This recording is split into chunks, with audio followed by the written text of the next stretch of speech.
Right, let's go to Crystal Palace, though, Jim Campbell. Selhurst Park in particular.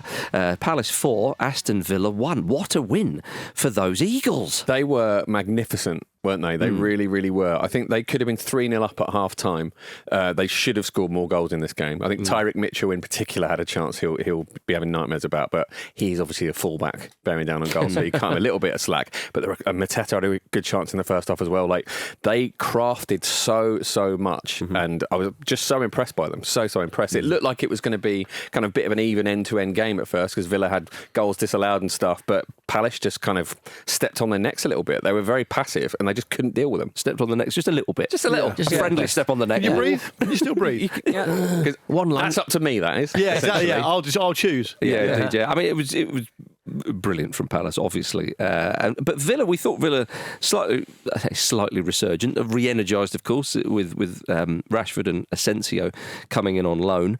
But Villa weren't really at the races, particularly in that second half, Luke. They weren't even playing off the back of the Champions League. They weren't. I echoed Jim's thoughts about Palace. I thought they were really, really good. I loved watching the game. It was a really entertaining game because Villa absolutely, in the words of former Crystal Palace manager Alan Pardew, they played their part as well. That Morgan Rogers disallowed goal that you've alluded to, that was a beauty. Yeah. It's a shame it was disallowed narrowly as well. His actual goal might be one of the great pointless goals as well. Yeah. Fantastic. Kind of goal that is amazing but is instantly forgotten about because you're on the wrong end of one.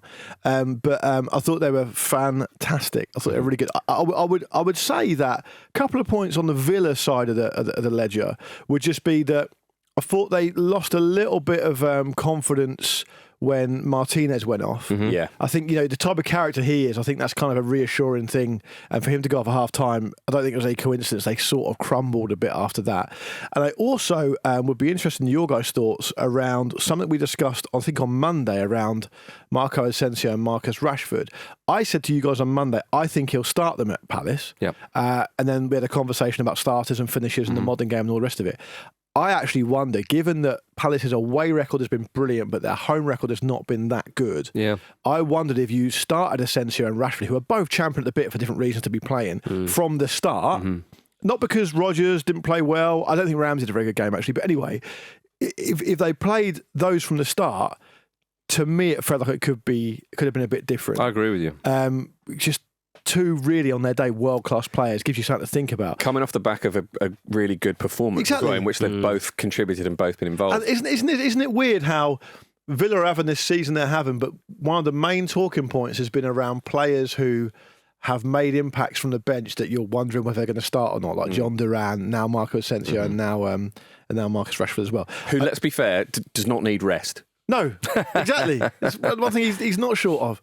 And then I would also just add that part of the reason Palace was so good, again, is because of Will Hughes, who I know had to come off, but Adam Morton being back in there is massive for them. First start, I think, for a long while. Uses the ball so well. Him and Hughes complement each other so well.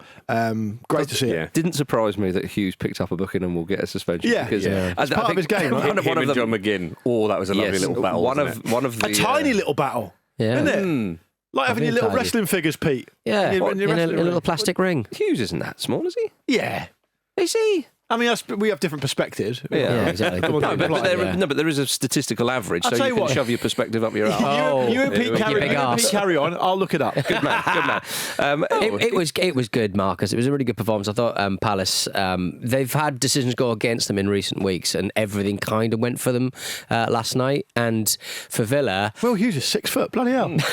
Yes, that's Tiny. tall. Fair That's enough. technically tall. Yeah, it's tall. That's like presidentially tall. Like, taller than you, but shorter than me. Yeah, we've not learned anything fine. there. Yeah, absolutely fine. But Villa, they were very much highline in the streets and zonal marking in the sheets. They're another Premier League team who insisted on playing quite a high line and got done every single time. It seems. We switched to a back three as well, and as we know, that is a terrible idea. Look at Amorim. Can't have a back three. No, and then as soon as they got in the box, they were just like, I'm not going to get that close to the players, and then you're going to lose goals. But I feel sorry for Villa because they have had so many different defenders or defensive pairing, defensive groups every single match this season. Everyone talks about the terrible injuries different teams have played, but I don't think they've had a single match where they played the same defence as they did the week before. Is that why he played a back three, thinking, I keep chopping and check, right, I'll just choose one less. Just choose one less. Fewer defenders. Yeah. He's obviously just tried to match them up, right? Well, yeah. And I think if you try and match them up, because you think their home record is poor and you can get at them, because of the way they play, it lends itself to them being away from home. I mean, they won like 5 away games in a row or something. I mean, yeah, they were excellent at Craven Cottage. But then it doesn't seem. I guess if I put it this way, it's going to sound like I don't think Morgan Rogers is good, and I do think he's really good. But if you're going to do that, surely you find a way to get those other players into the side. I don't know. Look, I mean, it's maybe it's just a bad night at the office. Mateta was good. Look, Sarr was good. There's a lot of good performers, weren't there? Sarr on his birthday. Lovely. It's getting 2 goals, Peter. The volley was a nice finish, wasn't it? I love a volley in all of its guises, to be honest. Is there ever a bad volley? Yeah, good question. Well, some may say the Kylian Mbappe volley at the Etihad the other week. I don't like one necessarily that you do get a brand of volley where the guy has a lot of time to weigh it up and he comes through it too late and it hits the ground and bounces over the keeper. I don't think you can say that's a good volley. That happens quite a lot. I know what you mean, though. It seems like less of a pure volley, even though it's not. I think it's a different skill, isn't it? It's not a as very good a hard technique, skill. is it? I mean, Asensio scored a volley against Chelsea, and the keeper was at fault, really. Yeah, he was. So would someone say it was a lucky volley? It was, tell you what, you could definitely get bored of volleys watching Darwin Núñez play. Yeah, especially if you have to go and get them. Yeah, exactly. Yeah, you get fit very quickly. You would. You certainly would. Yeah. Well, Sarr obviously on his birthday getting a couple of goals, but somebody there mentioned Jean-Philippe Mateta. That was me. The man is an absolute monster up front. I mean, he is scoring lots of goals. He is getting his shares of assists, because that's obviously, it's always been important, but statistically very important these days. And when he gets going, he's very, very hard to stop. I mean, he's 25 goals in 40 appearances under Ollie Glasner. Just 11 goals in 81 appearances before Glasner turned up. Those two, Jim Campbell, are getting the best out of each other. Yeah, it's great, isn't it? And it's funny. It feels like Palace are back at the form they got to when Glasner first arrived. After a really tough start of the season. Yeah. We're well into February now, and Glasner's thinking, right, here we go. It's time to slip it into, dare I say, 5th. Is he smelling a croissant? Is he? Is he smelling a bratwurst on the breeze? You think I can have a bit of this? A bratwurst in a croissant, and hence Mateta and Glasner are very, very happy. Yeah, presumably. Who wouldn't be? Let's be honest, Mateta wouldn't be happy. The French are very particular. Is he smelling a schmalk on a pancake? Yeah. Is that what he's smelling? Oh dear. Could be any of those, wouldn't it? I mean, is he smelling a pickled herring? I don't know. I simply don't know where this is going, but I'd love to hear more of Jim's thoughts. Yeah, it wasn't that long ago that we were talking about the relegation battle. Is he smelling some Bespa, Mark? From Kazakhstan? Is he smelling some borscht? Borscht? Yeah. Oh dear. It'd be very interesting if Palace end up playing some Kazakh teams. Yeah, could do that if they qualify for the Europa Conference League. But it wasn't long ago we were saying, Palace are probably okay. But they were still sort of in that conversation a little bit at least. And they've pulled completely away from that. There's no danger of it now at all. Smelling the bratwurst is probably quite unlikely at this point, isn't it? But it's so compact in there. Yeah, you get on the run. It's about momentum this stage of the season. I mean, it's like a Kazi horse meat sausage from Kazakhstan. Yeah. Indeed. Just reading about Kazakhstan You're food. just looking them up. I'm just booking an EasyJet. I'm hungry. So 11 games left. Fun little running now, isn't it? It is about this momentum. What on earth is Oliver Glasner doing to Jean-Philippe Mateta in the massage room? Because it's working. It's working. It is working. Has he got a secret oil, Pete, perhaps? I had a sports massage for the very first time in my life last week. No, horrible. Oh, no, but you're... the worst pain I've ever experienced in my life. Yeah, but that's... Yeah, you're so relaxed. He found knots you're like, in that's me. not a knot, it's a bone, you fool. He found knots that I didn't know existed. You got to get them out. That's what I mean. So I just think maybe he's doing that to Mateta, and he just feels free. Well, so it's the first. So when you said before that you never drink water and you're just going to have one big glass of water on your 50th birthday, and that'll do you for the rest of your life. Yeah. It's like because you've only ever one massage in your life. There's just so much work to do. It went on for like 8 hours. He was like, "Oh, I found another one." I was like, "Well, please don't push on that." He's found a testing. He looked like Wayne Lineker as well. Oh, no. Okay. That's why you didn't enjoy it. I mean, if you had Wayne Lineker leering over you... I'm sad to say we're probably going to need to investigate this further. Was it round the back of some garages in Southend? Because that wasn't Wayne Lineker. Was he drinking a shot? Yeah. Do you remember agreeing to it in the first place? No, yeah. Did it have a car up on bricks but next to you? I just think Ollie Glasner's obviously found the special code for Jean-Philippe Mateta, and we're here for it because every goal that goes in is a dagger to the black heart of Andy Brassel. It is. And we should be supportive of that. we really He's been relentless in his criticism of Jean-Philippe Mateta. Yeah. He won't shut up about it. I'm toying with the idea of mentioning the former Palace manager, who I got a credible source tell me that he loved a full body massage and get about 4 of the nothing dodgy. I hasten to add, but would when all the players were done, he'd be like, right, it's my turn. I nearly did the accent there. It's my turn. And Roy Keane's got a big take on that, hasn't he? Saying that players just have too many massages now. Yeah, but the manager going in all. That's great stuff. Yeah, so exactly. it sounded like you were going to say he got all the masseuses involved at once. Well, with a body that size, you might have needed to. Okay. And finished with a Werther's original. Poor old Nick Hewer. It was it. But anyway, where do we go to now? Yes, Mateta, absolutely brilliant. Adam Wharton, as you said, player of the match, and to do that as well in front of a Thomas Tuchel who had the professionalism finally to leave his home in Germany and to After visiting his kids on their sports day. Disgrace. and to come and When watch you're coming home, son, I don't know when. He can't call them up, can he? No, exactly. Doesn't matter what happens at their sports day. No, that's true. Naturalise them or stay here. That's what I'd But say. interesting, he went to this game though, because clearly there are some players on show that he would like to see. Wharton, definitely one of them. So Adam Wharton, who got a call up quite late on, quite surprisingly, obviously things transpired the way they transpired. Then he got quite badly injured, and his career's sort of stuttered, hasn't it? Because of that. But he's only still 21. I think he's absolutely fantastic last night, as we've mentioned.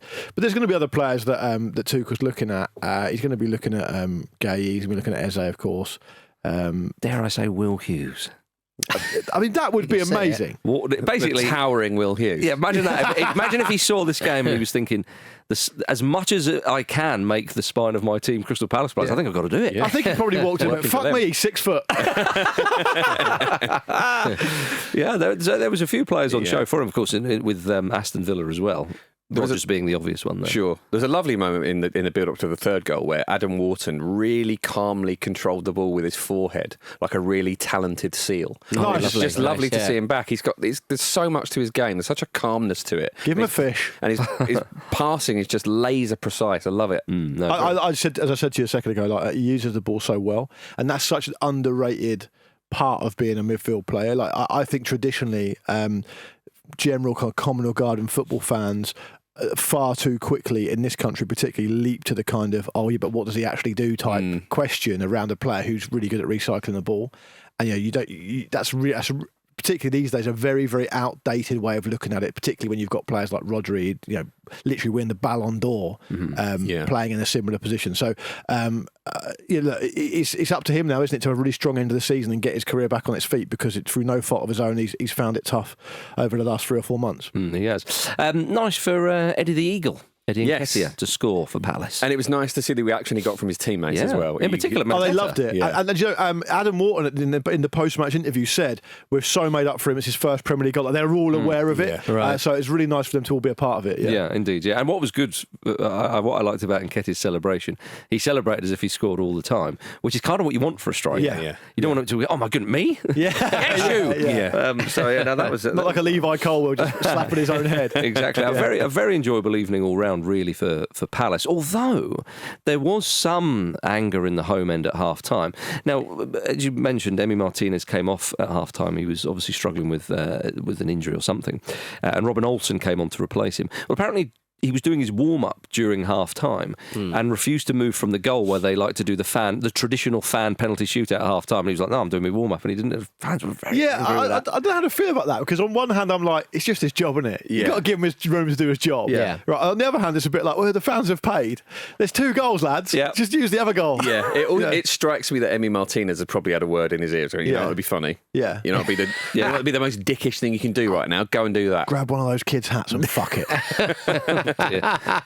What they should have said, well, if you want the practice, we'll do the fan penalty shootout at you then. Yeah. That's actually a compromise. A rare bit just then of Luke looking at me for support after a dirty joke. Yeah, why did you support me? Marcus went, Why and did you looked to support me as if to sort of go, was that all right, Peter? And I'm going, yes, son, it is. After the support I've given you over the years, the amount of times I've defended you both inside and out of this studio. I think editing-wise, you just get tired. And because of that, if Pete goes down, you will be as well. I know. Jim and I have got a fighting chance. Accessory. Yeah, indeed, yeah. Now, did you see the Crystal Palace and Lyon owner, John Textor, was seen wearing a cowboy hat ahead of Lyon versus PSG at the weekend? Big fan of that. Yeah, this was because old Text apparently was being called a cowboy by PSG owner Nasser Al-Khalifi, so he wore the hat in response, which I do quite like, even though I'm not really a fan of John Textor. And even though he's got a name which suggests that in a group of girls that know him, he's a dirty boy. They call him John Textor. Yeah. John Textor, Billionaire hat banter, isn't it? On social media, it went with Le Cowboy Jean Textor est là, which I think was a beautiful little nice. kind of thing. I don't speak French, but I understood that. Here he is. Is the But it's cowboy. almost a bit like, I get what you mean. It is quite a funny response. Yeah, but when he started shooting Coke cans, it was a bit much. No, I like that. But when he turns up, Chewing tobacco. he turns up at the game wearing it. Most people are unaware of the spat between two billionaires. So they're just he's like, oh yeah, wearing this because of older.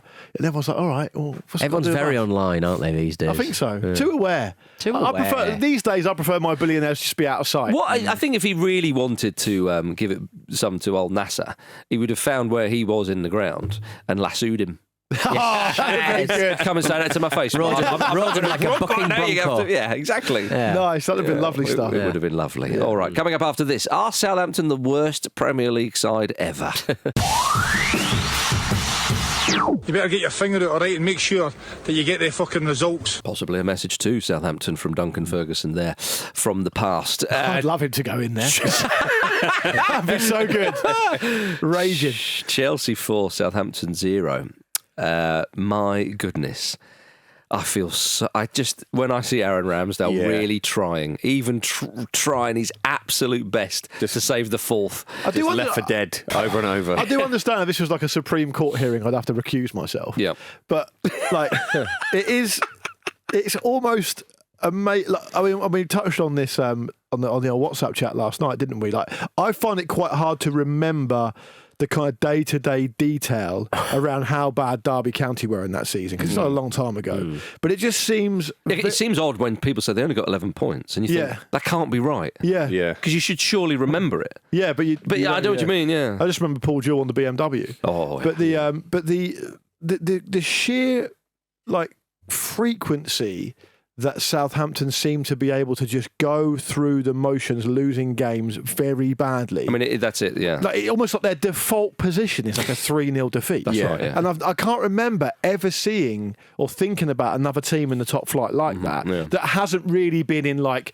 proper disarray. So I can remember Portsmouth were really poor in 2009-10, right? Got relegated. Still beat Southampton 4-1 in the cup that season, but at their place. But he's only telling facts. The reason they were relegated, the reason they were relegated in quite a poor fashion was at least partly because they were essentially bankrupt, right? Everything was going awry off the pitch. It was a disaster. They almost went out of business a couple of years later, or whatever it was. This is like not like that. Yet something seems to have infected the club to such an extent where they don't even seem like they can get anything when they walk on the pitch. I mean, Sheffield United last season finished with 16 points. And really, really poor. So I can remember feeling that they were like... They were like a laughing stock. Yeah, and I remember they were like exceptionally poor. Yeah. They felt like... I mean, we were having this conversation about them at points, weren't they? Are they going to like set that new unwanted record? Yeah, but yes, exactly, yeah. So, but I know what you mean. This Southampton team, you're right to say their default position is being 3-0 down. 0-0 at Craven Cottage. That's got a burn, hasn't it? Yeah, it'd be 2 points off a Europa League spot at the end of the season. It'd be like, oh, blimey. But it's interesting, that the 3-0 default position thing, because earlier in the season, they pushed a couple of good teams quite hard. They did pretty well at the Etihad. They made Arsenal work for a victory. There were a few games like that. That has gone. Yeah, that has totally. completely gone with Martin. There's always, totally agree. The reason for that, in my assessment, would just be there's a lot of hope at that stage of the season. Yeah, maybe. You expect to have a tough one. You try and pick up results where you can. I remember they got a win quite early on against Everton, didn't they, at home?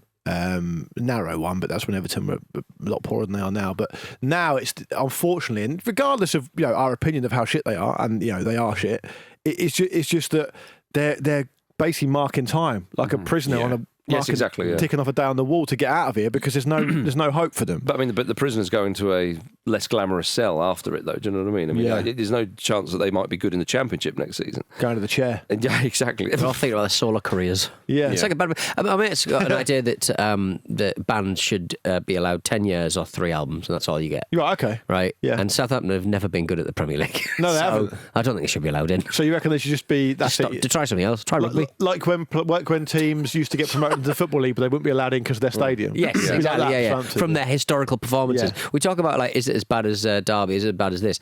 Cumulatively, they've stunk up this league for a long time, haven't Bad. they? And yeah, they have actually, because they went through years and years of fighting against relegation every season. And they did have Clive Woodward for a bit, didn't they? So maybe they could move to rugby. I mean, they have actually sort of tried this. There's loads of stuff picked up about the ball. There's loads of stuff about Southampton which is honestly just so embarrassing. Clive Woodward, Rupert Lowe. Yeah. So at one point, Matt Letizia. exactly, Ricky Lambert. Rishi Sunak. At one point, they in the Dell, they had to cut off part of their stand to build a road through it, and no one complained.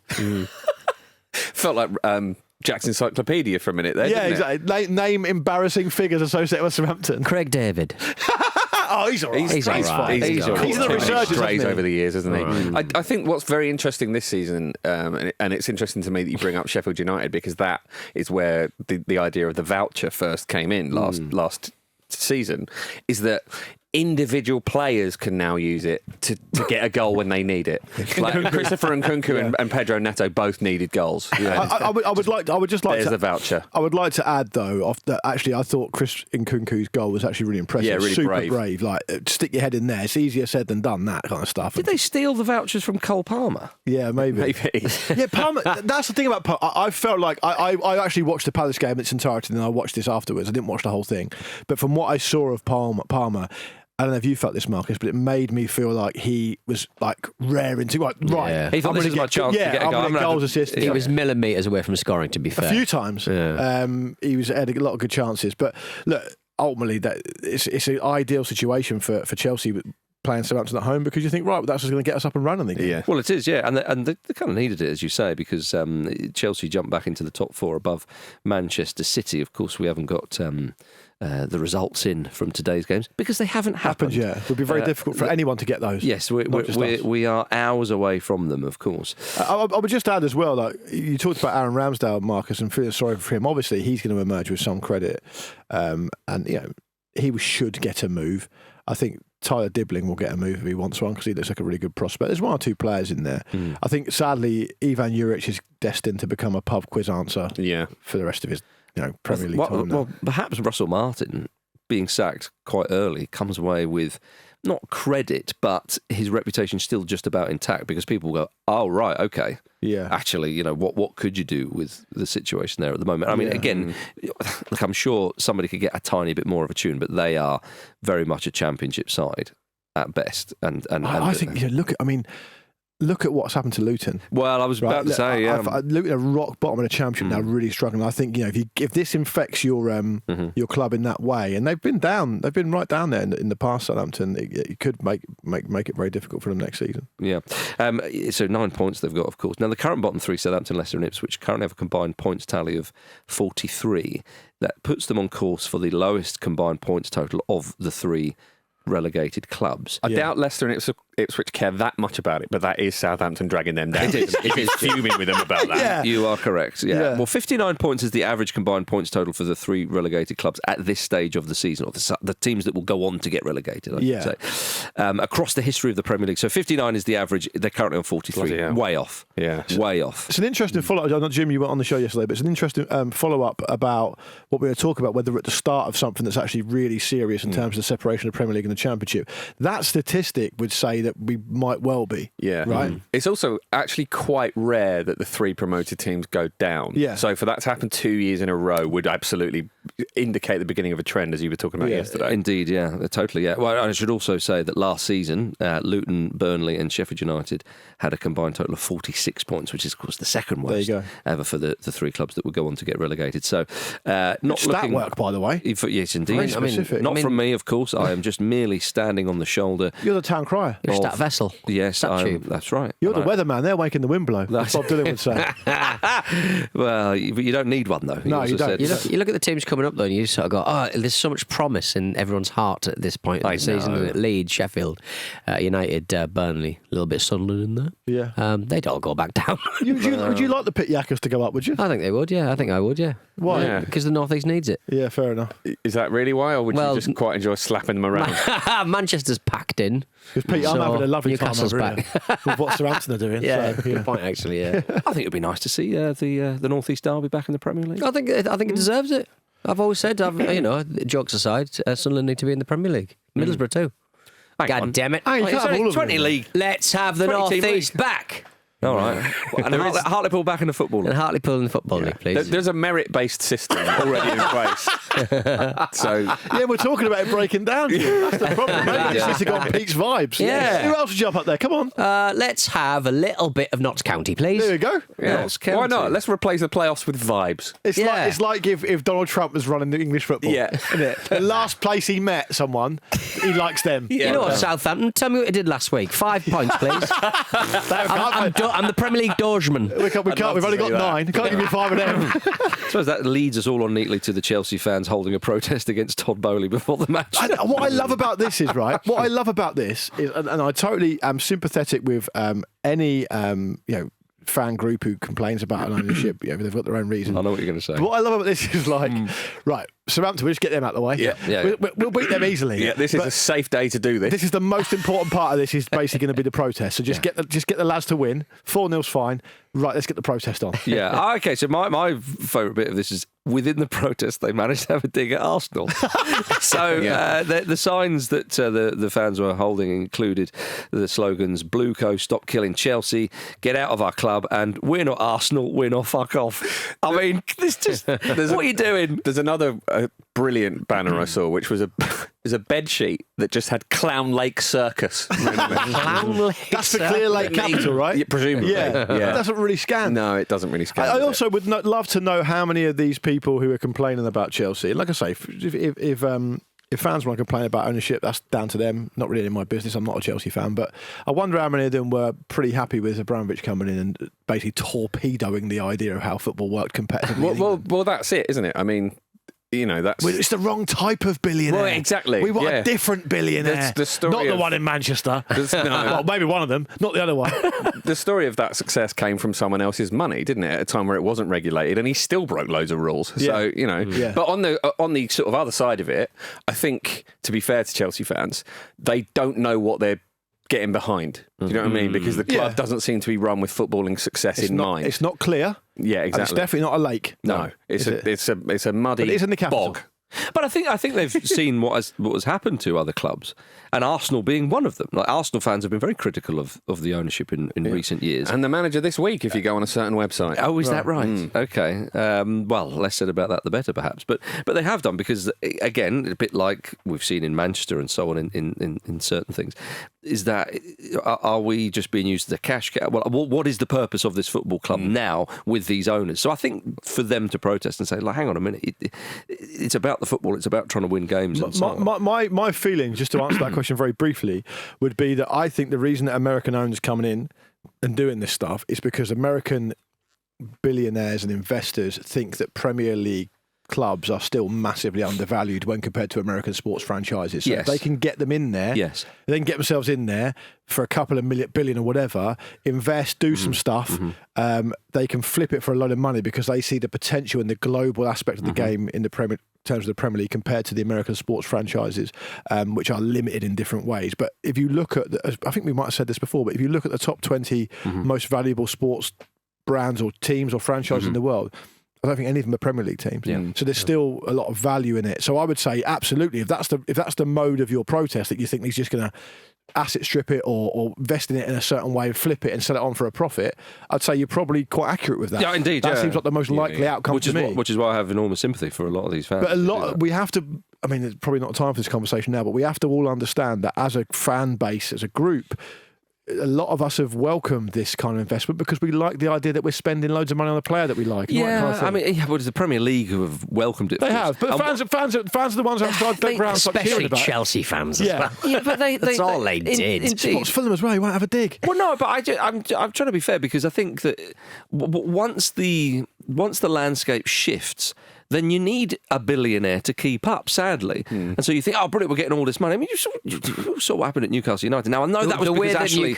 I know it's because Ashley was there before, and Ashley was it was awful. And I have, again, enormous sympathy for those fans because under Ashley, it was shit. But you're just at the whim, as me and Jim were just saying, of the certain type of billionaire you want. Of course you are. But, which also totally bankrupts not just all the clubs below them for different reasons, but completely upturns the model of how football's worked for 100 years. Of course it has, which is why this needs to be protected because, do billionaires care about the average person? I think it's quite clear that most of them probably don't. And also, if they are coming from, say, the US, which a lot of them are, not all of them, but a lot of them are, their culture of sport, as you've mapped out there, is very, very different. The idea of a team going, right, well, we were based in, I don't know, one city and we're going to go completely across a couple of states and pitch up in another is not unheard of. It's absolutely abhorrent, people still talk about MK Dons in a certain way here, for crying out loud. So a very different landscape, very different sort of type of fan base, not necessarily less passionate, but the way it plays out is very different. So yeah, I get why these, but when you mention about Abramovich, your points all stood, Jim, absolutely. But Abramovich cared about the football. Now, I don't think that therefore, all the other stuff is okay, and therefore he shouldn't be sanctioned, blah, blah, blah. But for those fans, he cared deeply about the team on the pitch, and that was his, that was one of his passions, for want of a better word. Yeah, they were. I think what you're saying is that they were basically his blow-up sex doll. Yeah. I couldn't have put it better myself. A reputation-washing sex doll. Yeah, absolutely. Weird concept. But the difference now as well, actually, on the flip side of that, of course, is you've got PSR in, so you can't spend in the way Abramovich did. So those days are gone for anyone. I mean, look at Newcastle, like as much money as you can imagine, and they can't spend most of it. Look at Man United as well. Indeed. But they don't want to spend any money, but they can't either. Yeah, it's an unrealistic idea to expect to go back to the Abramovich style like this quickly, isn't it? I'm just worried that the Chelsea fans weren't enjoying their voucher as much as they could have been. That's true. Yeah, it's a great voucher. On the voucher. Enjoy it. Enjoy the voucher. And Cole Palmer, he didn't score, but something that he did discover recently was that his great uncle earned a UK #1 in the 70s with the band Sweet Sensation. Sweet Sensation. That'd be nice, wouldn't it? Brilliantly named St Clair Palmer. St Clair L. Palmer. Yeah. It's a great name. Cole Palmer says in that little interview that he was aware of it, but he just hadn't done the research, hadn't looked into it. Just nothing. Either super uninterested in anything, or just such a talented family that it's just common or gone. Yeah, exactly. It's just normal. Come back when he had a #1. Oh, he did. Yeah. It probably doesn't seem that hard to him, though. You could do it on your phone call. Yeah, you could. If me and Pete are researching great uncles in our family, it's a very different story, isn't it? Very different story, yeah. I can imagine when Cole Palmer's alone, he's just sort of switched off almost, just in like rest mode. Andy Cole used just to do sat that. Doing nothing. Andy Cole used to do that all the time. Whenever it was in a 2-person interview, and he wasn't the one being interviewed. That's right. He looked like he was being powered down. Yeah. Maybe it's a Cole thing. Could be. my uncle punched his commanding officer with knuckle dusters on a boat. Oh yeah, your dad said that the face of the lad opened up like a chrysanthemum. Yeah. I'll tell you where we're going. This boat's going. I'm the captain now. I'm the captain now. I'm the captain now, Lee. My great uncle died in prison for attempted murder. There we go. Great murders. True. It's Great true. uncles. Tried to cut the brakes cords on his wife's car. That's one way to do it, isn't it? So Cole Palmer, it could be worse. Yeah. I don't know how to respond to Let's that. research it. Yeah. And if it wasn't for Cole Palmer, I wouldn't have researched that and found that out. Oh dear. Let's move on to something far more lovely. A Fulham victory against Yeah. Wolves. And a Brighton win against Bournemouth. The race for Europe is hotting up there, and that, as was mentioned before, that is the chat really in the Premier League. The title race is pretty much over. The relegation spots seem to be done and dusted. If Ipswich win tonight, it will be like, oh, they're 2 points off Wolves, but clearly Wolves have got the best squad down there. So yeah, that pack in there from, well, you have to say, I suppose Forest really. I mean, 10 points separates 11th and 3rd. I don't think Brentford are going to get into or contend for Champions League positions. Yeah. But I think, if they have, It's only 5 points if you take out Brentford. Like, so, you know, if you go Yes, down to indeed, yeah. Villa find themselves in 10th now. Yeah. Because it's so close down there. yeah, right? generous of me, but maybe to obviously to mention Brentford. Yeah, but I mean, It saved the bees. as we were talking about Important earlier, for the though, It's just more West London solidarity, which I know won't be reciprocated. yeah, I mean, it's essentially if you break this down into a 10 or 11 game run, like it's so encouraging for from anyone. From why not throw Brentford into it upwards? Well, that's why it's got to peak at the right time. Exactly, and that's why there were huge results for Brighton and Fulham. I mean, Fulham disappointed at what happened against Palace on the weekend at the Cottage, but I think after the 4-1 shellacking of Aston Villa, they'll kind of go, well, all right, fair enough. And also these games, they're a mid-table side. Yeah. So when people, but Marcus, also everyone in this position now, with in Villa's case, 10 games left, Fulham's case, 11 games left. The conversation you've got to be having internally is like, it's there for us. It is. It's there. It's in our hands. If we put in a brilliant run to the end of the season, we will finish in Europe. Well, people keep saying to me, are you a bit annoyed because, Fulham, they pull a couple of good results together and they lose? It's like, they're a mid-table side. You're still annoyed about Diego Forlan and Atletico Madrid. That's what I'm more annoyed about the first goal, which was offside. But Are you annoyed that you didn't see the best of George Best and Bobby Moore? I think we all are, Jim, Are quite you frankly. annoyed that you never got round to kissing the Michael Jackson statue? I'm very annoyed. Although I made up for it at the Football Hall of Fame, I think you'll find. Yeah. That makes it sound like Don't look too closely at the statue. Sure. Yeah. Is what I'm going to say. He was tickling Jackson's nuts. Yeah. Tickling Jacko's nuts. Yeah. Shamal. But yeah, so that's it. And Brighton have suddenly come roaring back into the conversation, not having the best of seasons. I love the idea of someone coming roaring back into a conversation. Especially if it's Brighton as well. Bowling up. You could say that about Donald Trump. You could. Yeah. Very, very Bit of Alan unwelcome. Brazil just walking up going, whoa! Oh, he's here. But Brighton there, and again, you look at the way they're starting to put performances results as well. Are Bournemouth having a blip at the wrong time? Yeah, they got Tottenham next as well. Informed Tottenham. It's a long blip. From where they've how they've performed all season, it's a really disappointing fall off for me, Clive. Yeah, but what about Clivert, though, Peter? Oh, what a goal. Goal of the What a night. goal. So good. Goal of the month, Jim. Come on. Talking about forgotten goals.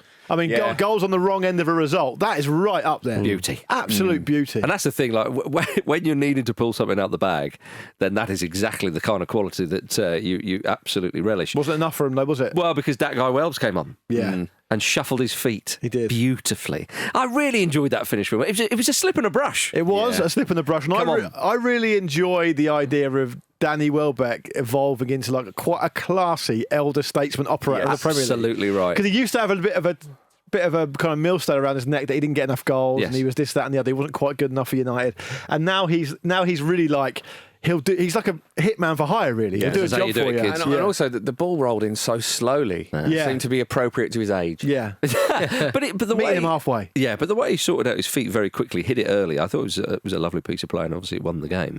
But Fulham, though, beating Wolves 2-1. Come on, Ryan Sessegnon scoring? Lovely one. I genuinely forgot he was there. Yeah. Well, I mean, he only went back in the summer, Yeah. having been at Spurs, which was it was one of those a classic move from Fulham to Spurs, and Fulham fans are going, that's when you're just not going to get the same tune out of him, because again, is that a step up too much? Or... So does he play? Because obviously Anthony Robertson is dominating in that position, right? Yes. So does Ryan Sessegnon play further forward? Or does he just get rotated around? Or what? He would play further forward, but I mean, he's hardly played any football in the last handful of years due to not being picked and injury as well. He's been quite unlucky, I think, and for a player of his quality, Is he going to play ahead of Iwobi? No, he wouldn't play ahead of Iwobi, but because of where he finds himself in this phase of his career and how the last, handful of years have gone, really, by and large, since the time he was at Tottenham, for a guy who's only 24 years old, you think, well, actually,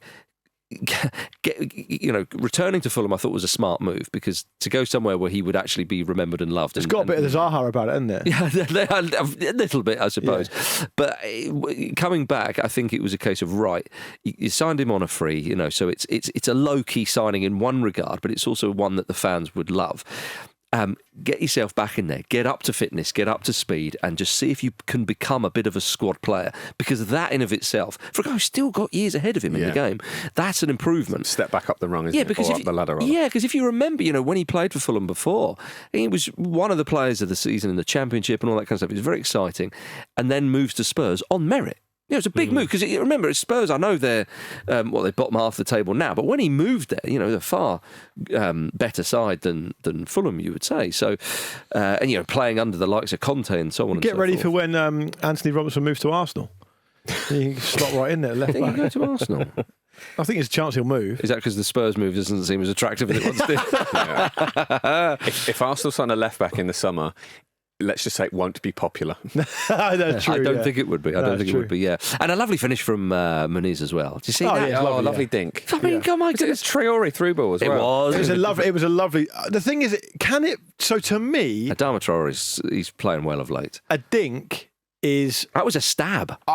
Yeah, because stab dink. I'm worried about the elevation on the ball to call it a dink. I think it was too high to be a dink. I think a dink is when the keeper comes in, he's low, and you dink it just over the top of him. I think it goes in the dink. Yeah, I think in the dinks category. I think there's a subcategory, and I think a stabbed a dink would be it. I think a pure dink, a lift, obviously I think it's a lift. Has to bounce after it's gone over the goalkeeper. I think so as well. I think it's a lift. But it did, didn't it? I think the Muniz goal did bounce. Do you like the idea of it being a lift? Could be a lift, I suppose. It's certainly not a scoop. That was obviously a different movement. Yeah. But I mean, for a guy who doesn't start that much for Fulham, he kind of chips in. What a finish! What confidence! Yeah. He looked like a player who might be ready to, score a lot of goals. He went on a run last season. But I guess Jimenez has kind of taken that chance away from him. Right? Yeah, it would be a great shame, I think, for all Fulham fans if Muniz was to move.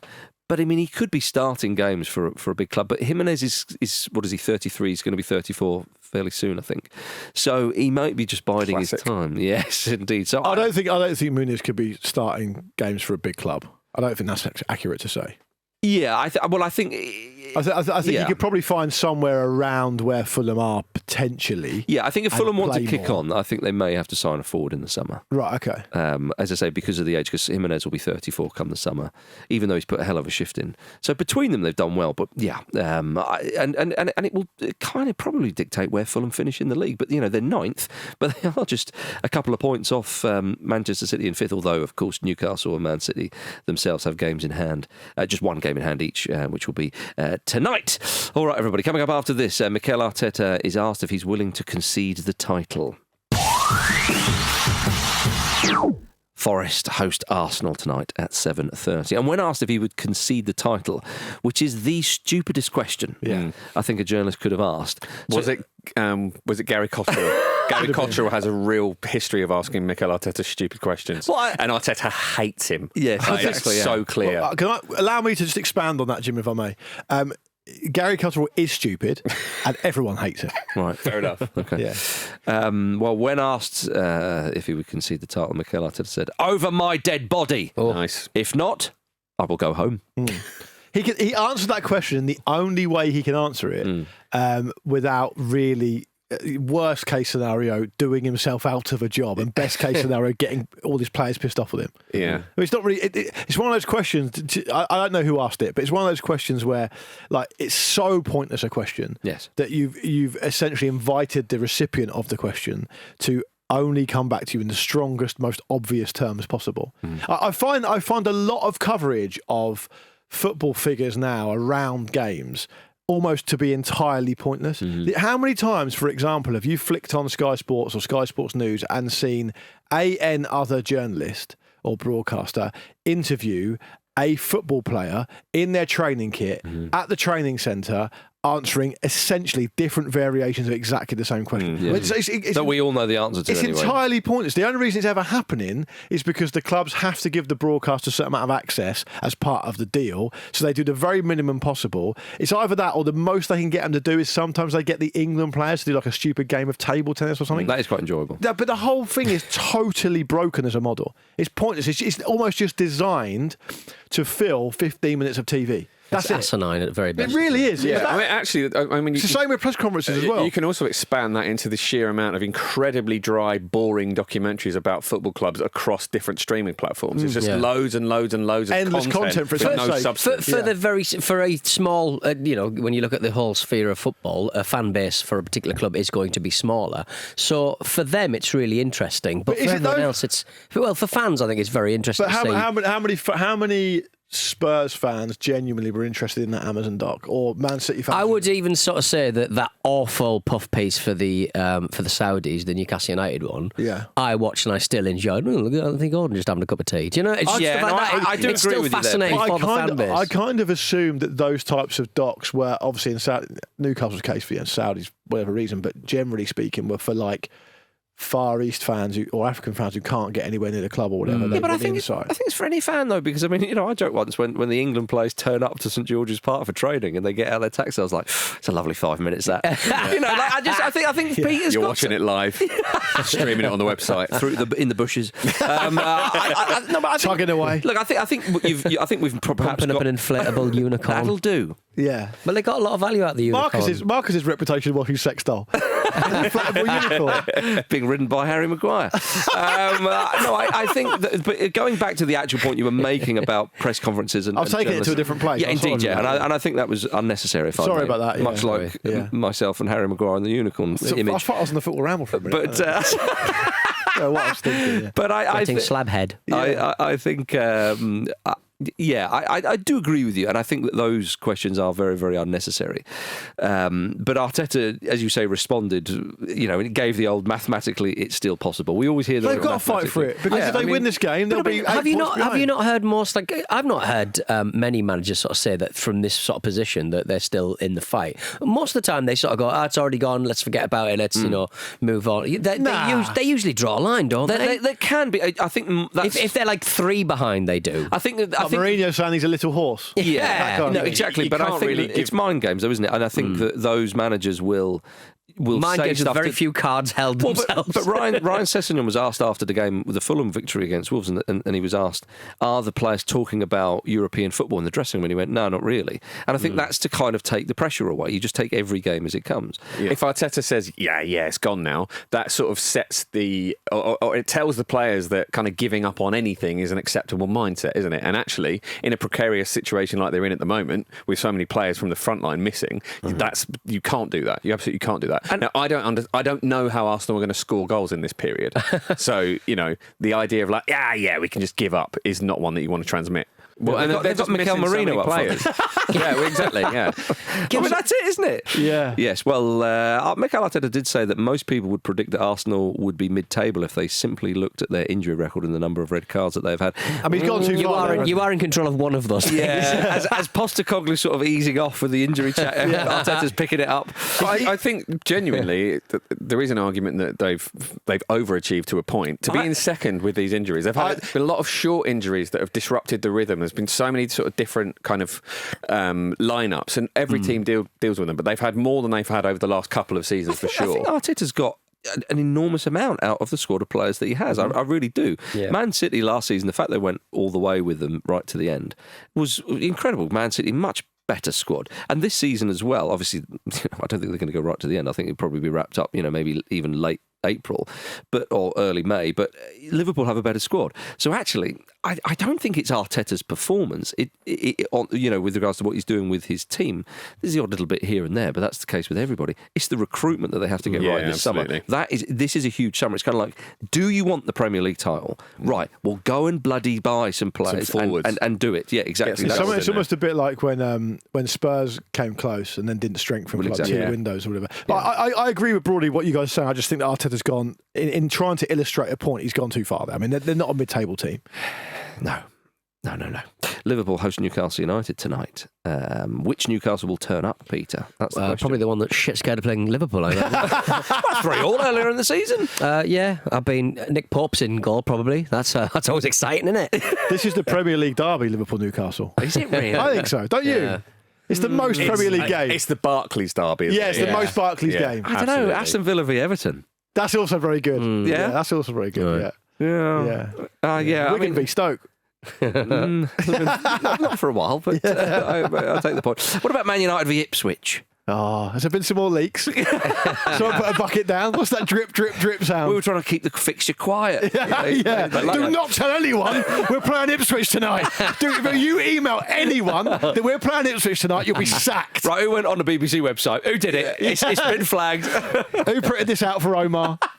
It's increasingly clear that the leak is everyone. Yeah. It's every single person that Do you still know works what? at the I would club. love it if it was M. Night Shyamalan and it was actually Jim Ratcliffe playing 3D chess. Yeah. He was doing it at night, Tyler Durden style. Yeah. He's waking up and leaking everything, going, "Who leaked this in the morning?" And I'm tired. Jim Ratcliffe's alter ego Yeah. it's like a younger Brad Pitt type who just loves spending money on everything. Yeah. In my mind, Jim Radcliffe sits in his office and has got the mask of the front man in the Squid Game on. He's just sat there doing whatever he's doing. Yeah. But yeah, there have been even more cuts at Manchester United. It's like The Office. It is. It's like this Omar Barada thing. Sorry to interrupt, but apologising to staff for saying there would be no more cuts, and now there are cuts. They won't remember.